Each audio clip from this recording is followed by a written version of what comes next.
L'Union européenne, l'Union européenne vient de sanctionner le Rwanda. On a sanctionné d'abord l'entreprise d'or que le Rwanda produisait. On a sanctionné quelques généraux. Est-ce que ça veut dire que la guerre va se terminer directement?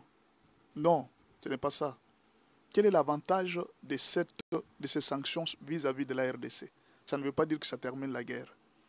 La guerre maintenant, la RDC doit maintenant s'organiser pour se battre. D'abord, ça va diminuer le financement de Paul Kagame.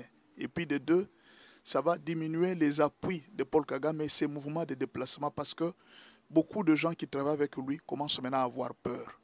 Vous voyez, c'était quelqu'un que personne ne pouvait toucher. Aujourd'hui, il est devenu touchable. Ce que Félix avait dit, la moindre escarmouche, ce que Félix vient de faire, c'est plus que la moindre escarmouche.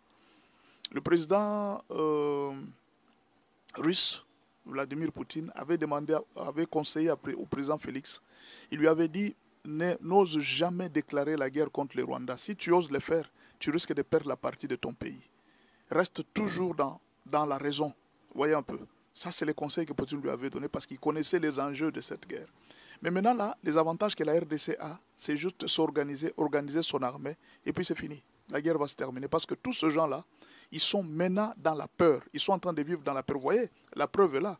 Ils viennent d'annuler leur déplacement vers Luanda. Pourquoi? Parce qu'ils viennent d'avoir des sanctions de l'Union européenne. Ça ne veut pas dire que ces sanctions-là, c'est rien, c'est une distraction. Non, mais pourquoi alors ils ont annulé leur départ après les sanctions? Deuxièmement, l'influence que Kagame avait sur le plan international ne va plus exister parce que le grand pilier qui soutenait Kagame, ce sont les États-Unis. Les restes, ce ne sont que des gens qui suivent ce que les États-Unis décident.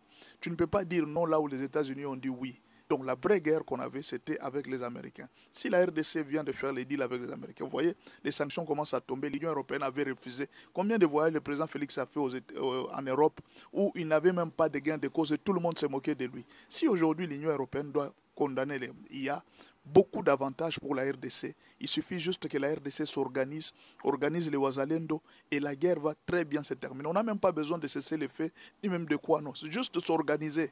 On organise seulement l'armée. Et cette guerre va se terminer parce que les gens qui combattent la RDC n'auront plus assez de moyens. Ils seront obligés de fournir plus d'efforts pour vendre et les coltans et l'or qu'ils étaient en train de piller en RDC.